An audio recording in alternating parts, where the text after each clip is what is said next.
রাধা বাতুড়ি প্রেমর তুড়ি গো রাধা বাতুড়ি প্রেমর তুড়ি হেন চিহ্নরাগ্রা অপমানে কৃষ্ণমতি দিনে দুতিকা কুদিনে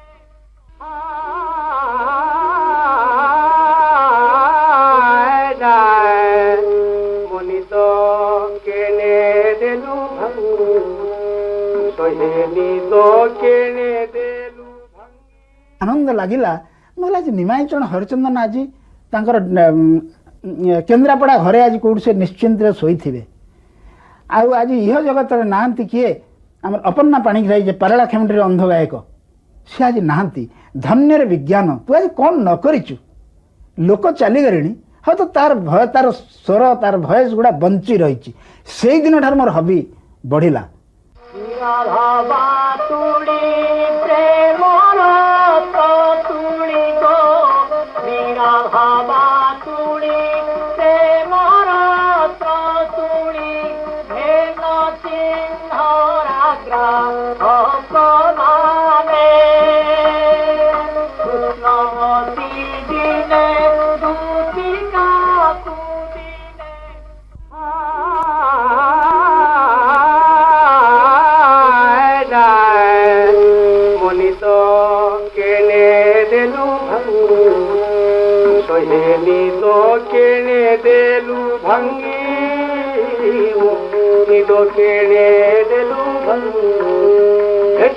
क्षणी रे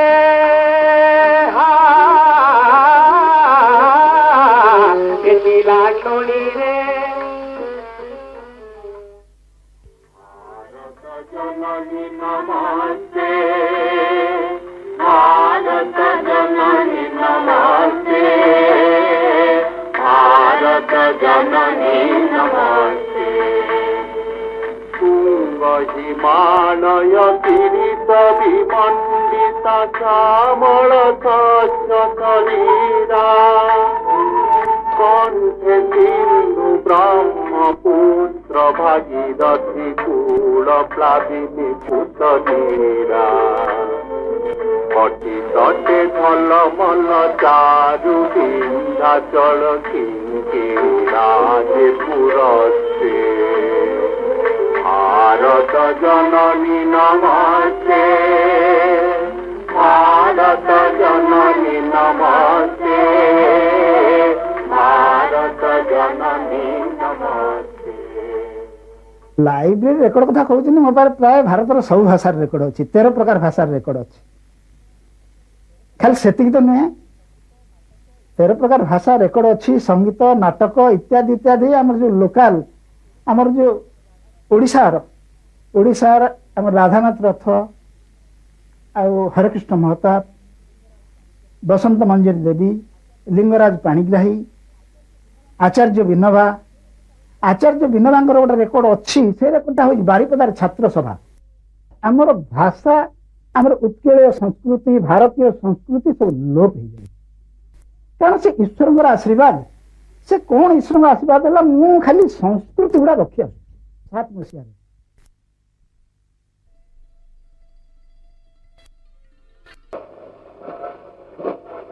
Beautiful words of meaning and significance to all. Everyone, a good in the atomic age, a peaceful promises.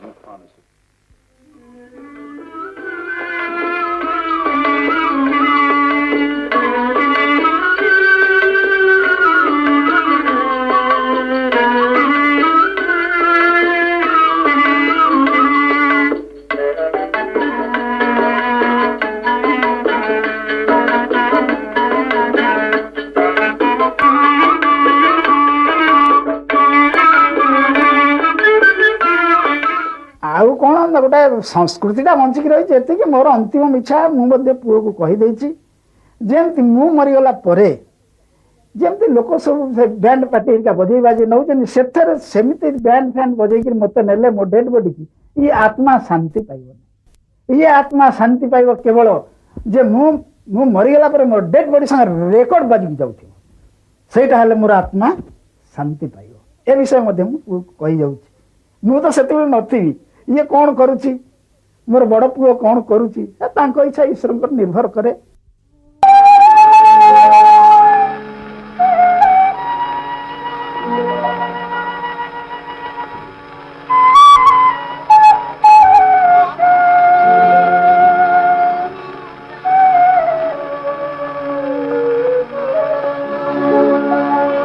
রজ চন্দ্রমা ঘোষে বিজয়ে, রজ চন্দ্রমা ঘোষে বিজয়ে, রজ চন্দ্রমা যথমতি সাজয়ী। ଗବେଷଣା ମାନେ ରେକର୍ଡଟା କେମିତି ବଞ୍ଚିକି ରହିବ। ରେକର୍ଡ ମାନେ ଚିରଦିନ ଯୋଉଟା ରହେ ତାକୁ କୁହାଯାଏ ରେକର୍ଡ।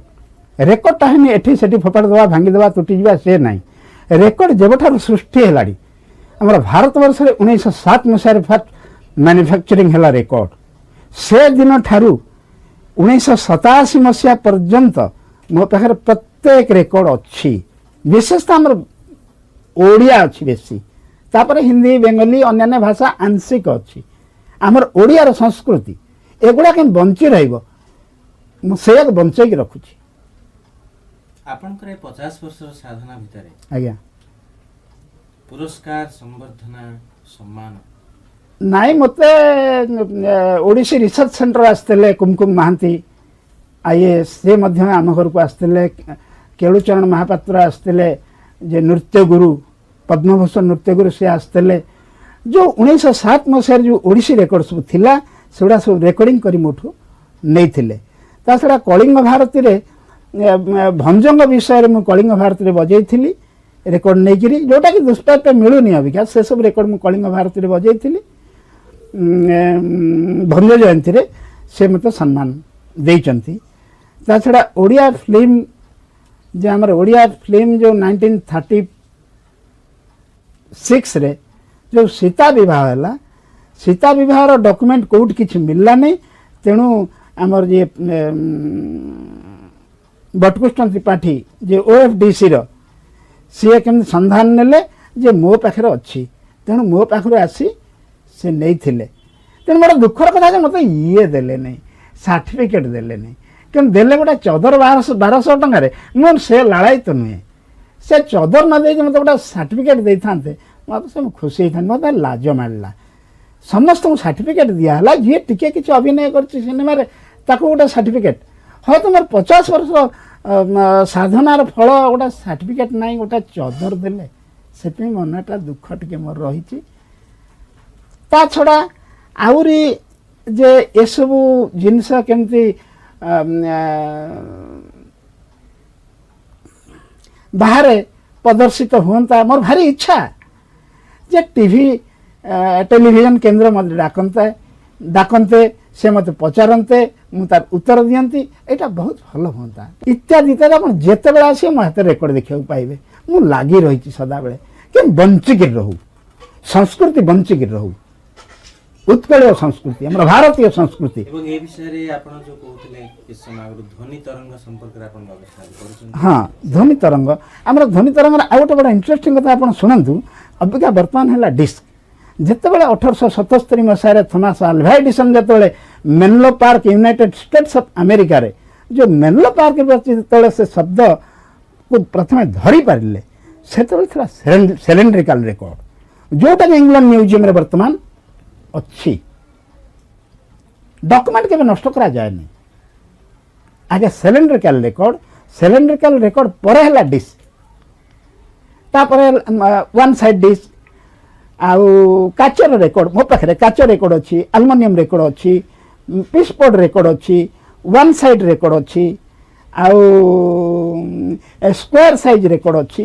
ରେକର୍ଡ କହିଲେ ମୋ ପାଖରେ 25 କିସମ ରେକର୍ଡ ବାହାରିବ। ସେଗୁଡ଼ା ଟିକେ ଆମକୁ ଦେଖିବେ।